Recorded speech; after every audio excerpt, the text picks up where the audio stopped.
Okay.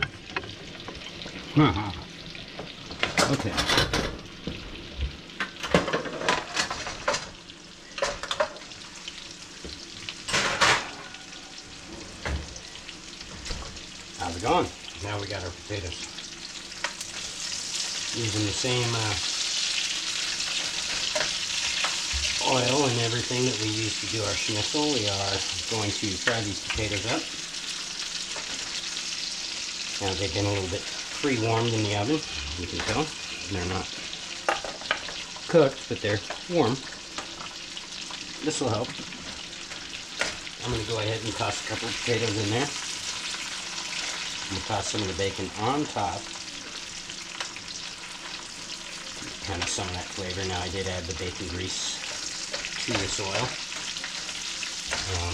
As the oil cooks through and gets absorbed and etc., sometimes you need a little more. Always good to have just some extra on hand. Potatoes are going to take a while. With each batch of potatoes, I'm going to just turn, stir here and there, and let them just kind of go until they get the level of crispy that I want. As they get close, that is when I'm going to go ahead and add my bell pepper and onion mix. And that's going to help add to the flavor, but it's also going to keep from burning my peppers and onions.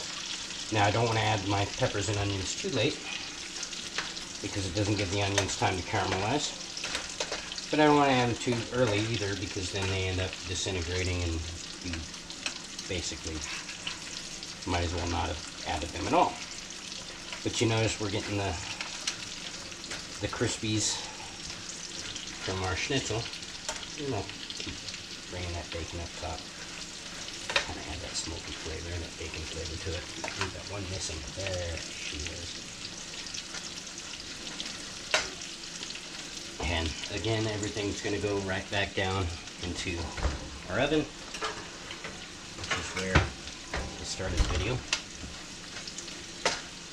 with my poor, overly excited skills with the, or non-skills rather.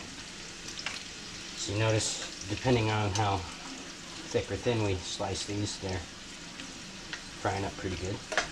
I used to do potato chips like this all the time. And then we're going to go ahead and add our peppers and onions. And these are all going to get mixed in the same bowl in the end anyways. So eventually the flavor will, over time, spread throughout the entire dish, but it's nice to get each batch kind of done.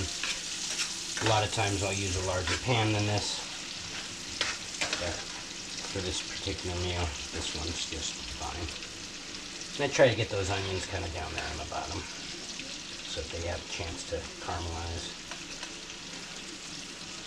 Oh, you can smell caramelizing now. It smells great. I love the smell of caramelized red onion. Sweet red onion is, growing up I always thought onions were the work of the devil.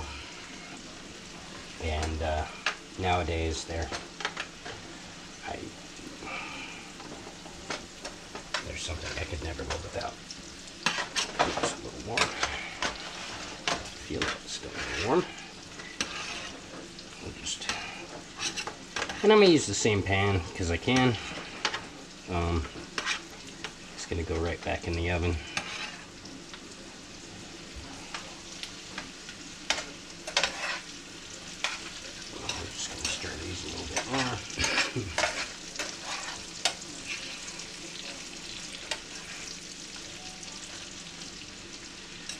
A lot of times I'll up the heat for the potato part. Potatoes take forever. Potatoes are not a fast cooking object. They're one of my favorite things to cook, but they're also one of the slowest things to cook. We're going to let that go. You see.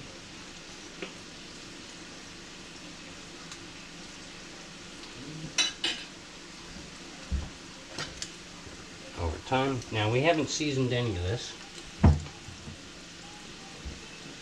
So if you do want to season, now is really the time.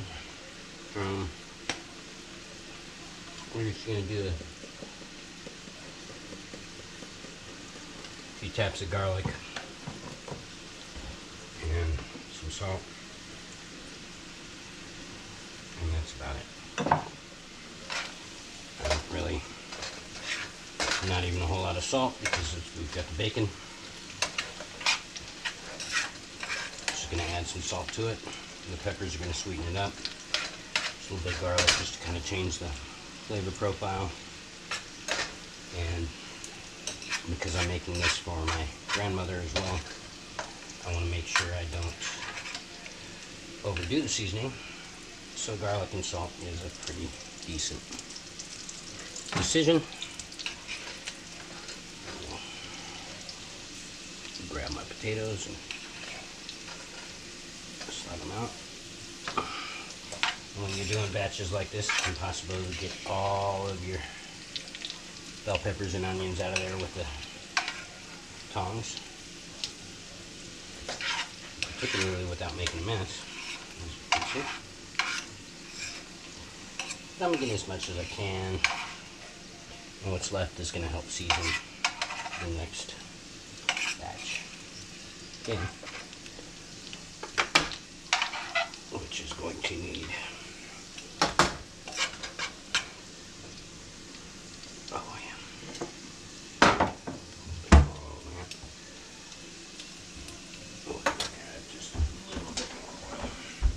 anytime you drop anything in a fryer, you got to realize that the temp of the fryer is going to drop as well. And anytime you pull something out that is at temp, it's also going to lower your temp. So as we add oil, we're going to give it some time to come back up to temp, which also gives us time to kind of grab some of these low-hanging fruit guys here. I can't really. And so basically we're going to rinse and repeat.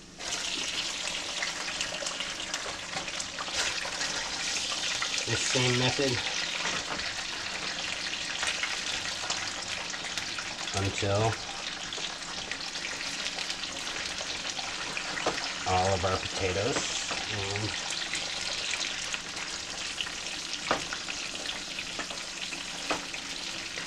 such are done.